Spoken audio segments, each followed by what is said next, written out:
मध्य प्रदेश में लोकसभा चुनाव से पहले कांग्रेस में भगदड़ का सिलसिला जारी है और इसी बीच कांग्रेस विधायक और वरिष्ठ नेता रामनिवास रावत से एनडीटीवी ने खास बातचीत की है। इस दौरान रामनिवास रावत ने भी माना कि कुछ खामियां कांग्रेस के अंदर है और क्या कुछ रावत ने कहा, आपको सुनवाते हैं। इस समय हमारे साथ मध्य प्रदेश कांग्रेस कमेटी के वरिष्ठ नेता, अनेक बार विधायक रह चुके और वर्तमान विधायक और मध्य प्रदेश कांग्रेस कमेटी के कार्यकारी अध्यक्ष रह चुके रामनिवास रावत जी मौजूद हैं। 2018 का अगर हम देखें तो विधानसभा में कांग्रेस ने बहुत अच्छा प्रदर्शन किया था और उम्मीद के एकदम खिलाफ 2023 का जो चुनाव हुआ उसमें कांग्रेस एकदम साफ हो गई। ये सारी बातें जो कांग्रेस की तैयारी, लोगों की नाराज़गी जैसी बातें आप जो कर रहे हैं वो तो तब भी थी। देखिए, कुछ बातें तो हैं, जब लीडर कार्यकर्ताओं की बात न सुन करके, कार्यकर्ताओं की भावनाओं को अनदेखी करके और कार्यकर्ता जो निष्ठावान कांग्रेसी कार्यकर्ता हैं उनको पास आउट करके जब निर्णय लेते हैं तब ये स्थिति बनती है। मैं समझता हूँ कि कई निर्णय ऐसे हुए उन पर ध्यान देना चाहिए। बीजेपी वोट लेने के लिए निर्णय लेती है, वो हमेशा इलेक्शन मोड में रहती है और कांग्रेस चुनाव आने के कुछ ही दिनों बाद पहले इलेक्शन मोड में आती है। उस समय भी वो विचार नहीं करते कि हम कांग्रेस को वोट कैसे बढ़ा सकते हैं। जैसे अब इसके उदाहरण बीजेपी के तो ये आपके सामने ही है। कोई नहीं सोच सकता था कि मोहन यादव को मुख्यमंत्री बनाएंगे, लेकिन यादवों को जोड़ने के लिए मोहन यादव को मुख्यमंत्री बना दिया। छत्तीसगढ़ में आदिवासी दिया, राजस्थान में ब्राह्मण दे दिया। इसी तरह से राज्यसभा के टिकट भी उन्होंने इसी तरह से बांटे, एक टिकट वाल्मीकि बाबा को दिया। तो इस तरह से वोटों को कैसे अपनी तरफ आकर्षित किया जाए, बढ़ाया जाए, इस पर बीजेपी काम करती है।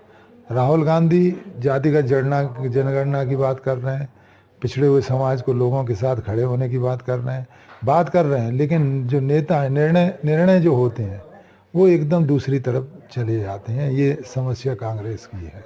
मतलब कांग्रेस में दो तरह का काम चल रहा है कि एक तरह से बात जो कहते हैं वो करते नहीं हैं, बात जो कहते हैं वो इम्प्लीमेंट नहीं हो पाती। अब यही मान लो कि जो कर नहीं पाते, कहीं ना कहीं कमजोरी रहती है। अगर जो कहते हैं उस चीज़ को करें तो निश्चित रूप से कांग्रेस मजबूत होगी। कांग्रेस से जोड़ने के लिए भी काम किया जाना चाहिए। अब इसमें कोई संदेह नहीं कि भारतीय जनता पार्टी पूरी तरह से ये सर्वे कराती है कि किस तरह से वोटों को बढ़ाया जाए और सर्वे कराने के बाद किस लीडर को आगे तक लाया जाए और किसको कितना मजबूती प्रदान की जाए, इस तरह से काम कर रही है।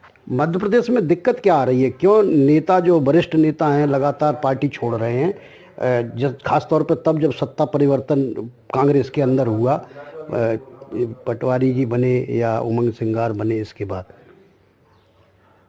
अब पार्टी छोड़ने की बात तो वही कह सकते हैं, जैसा मैंने बताया कि जिस तरह से ये लोग दबाव बना के लोगों के हितों पर, लोगों के काम धंधों पर चोट करके चोट होने का डर बना रहता है, इस वजह से कुछ लोग पार्टी छोड़ के जा रहे हैं, लेकिन उन्हें वहाँ भी कुछ मिल नहीं पा रहा है। कांग्रेस 67 में भी डिफेक्शन हुआ था, तब भी लोग पार्टी छोड़ के गए थे। 72 में भी डिफेक्शन हुआ था, तब भी पार्टी छोड़ कर गए थे, लेकिन कांग्रेस रही। और जब जब लोग पार्टी छोड़ के जाते हैं, बड़ी मजबूती के साथ कांग्रेस उभर कर सामने आती है। पार्टी नेता बेस पार्टी है हमारी पार्टी, जबकि संगठन बेस पार्टी होना चाहिए, कैडर बेस पार्टी भी होना चाहिए। संगठन को मजबूत बनाने की तरफ ध्यान देने की आवश्यकता है। जहां लोग कांग्रेस के प्रति निष्ठावान होकर चुनाव लड़ते हैं या काम करते हैं, निश्चित रूप से कांग्रेस मजबूत होती है, मजबूत रहती है। और जो व्यक्ति अपनी टीम बनाता है उससे कांग्रेस कमज़ोर होती है। नहीं, मैं जानना ये चाहता था कि अब जब विधानसभा के चुनाव के परिणाम आए और उसके बाद अब ग्वालियर चंबल संभाग में 4 सीटों में कांग्रेस कितनी सीटें जीतने की स्थिति में है, फाइट करने की स्थिति में?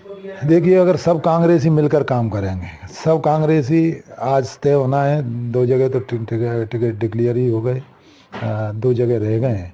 अगर अच्छे कैंडिडेट देते हैं और पूरी कांग्रेस दम से, जो कांग्रेस विचारधारा के प्रति जरा सा भी निष्ठावान है, दम से अगर कांग्रेस के लिए काम करेगा तो हम 3 सीटें आवश्यक रूप से जीत रहे हैं। बिल्कुल, कांग्रेस में फिलहाल नीचे से लेकर ऊपर तक संगठन में दिक्कतें हैं और सिंधिया का बीजेपी में जाने के बाद कद घटा है, ऐसा कहना है रामनिवास रावत जी का। उनका अभी भी कहना है कि अगर ग्वालियर चंबल संभाग में कांग्रेस सारी एकजुट होकर अगर चुनाव लड़ती है तो वो 4 में से कम 3 सीटें जीतने की स्थिति में है। ग्वालियर से देव श्रीमाली, NDTV।